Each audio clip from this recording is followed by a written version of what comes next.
Comment supprimer une alerte SIS2 dans l'Union européenne? Si vous avez été signalé dans le système d'information Schengen SIS2 pour arrestation ou recherche, sachez qu'il existe des procédures légales pour obtenir la suppression de l'alerte. Dans le cabinet ILA, spécialisé en droit international et extradition, on aide les personnes signalées à Interpol et dans les bases de données européennes. Donc, si vous vous trouvez dans cette situation, il est essentiel d'agir immédiatement pour vérifier votre statut et protéger vos droits. Aujourd'hui, nous expliquerons comment fonctionne le SIS2, quelles sont les possibilités de suppression et que faire si vous êtes signalé. Étape 1. Vérifier l'existence de la signalisation SIS2. Donc, avant de demander la suppression, il est nécessaire de savoir avec certitude si vous êtes signalé. La seule façon de le faire est de demander l'accès à vos données auprès de l'autorité compétente du pays qui a inséré la signalisation. Cette demande peut être faite uniquement par l'intéressé ou par un représentant légal, un avocat, et elle est généralement traitée en 30 à 60 jours. Il n'existe pas de registre public de la signalisation. SIS2, il est donc essentiel de faire appel à des professionnels experts du secteur pour obtenir cette information correctement. Demandez la suppression de la signalisation SIS2. Si vous découvrez que vous êtes signalé, vous pouvez demander la suppression de différentes manières.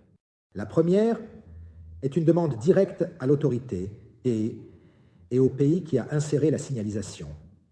Chaque État membre a le pouvoir de supprimer ses propres entrées dans le SIS2. Et il est possible de faire une demande en cas d'erreur d'identification, par exemple une confusion de personnes, une violation des droits fondamentaux comme une signalisation injustifiée ou l'abandon de la procédure pénale si le délit a été annulé ou prescrit. Si la demande est rejetée, il est possible de faire appel aux tribunaux nationaux qui peuvent ordonner la suppression si la signalisation est illégale ou disproportionnée.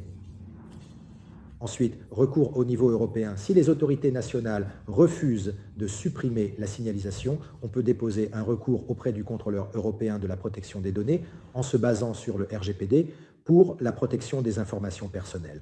Une autre option est de s'adresser à la Cour de justice de l'Union européenne qui peut déclarer illégal les signalements qui violent les droits fondamentaux. Ce parcours est plus long et complexe, mais c'est le seul disponible en cas d'abus du système. Sœur 2. Délai et conséquences des suppressions. La suppression d'une signalisation SIS2 peut prendre de quelques mois à plus d'un an, selon la procédure suivie. Une fois supprimée, la signalisation ne sera plus visible dans aucun pays. Schengen.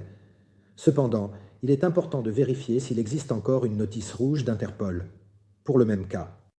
Donc, si vous avez été signalé dans le SIS2 et que vous souhaitez supprimer votre signalisation, ne perdez pas de temps. Les procédures sont complexes et chaque erreur peut prolonger le processus et mettre en danger la liberté de mouvement.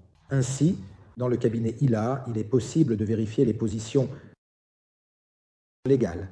Dans les bases de données européennes, préparez une demande de suppression efficace, contestez des signalements injustes et disproportionnés devant les tribunaux nationaux et européens. Alors contactez-nous aujourd'hui pour une consultation confidentielle, protégez vos droits. Merci d'avoir suivi cette vidéo et abonnez-vous à la chaîne si vous souhaitez recevoir d'autres mises à jour sur les notions et questions liées au droit international.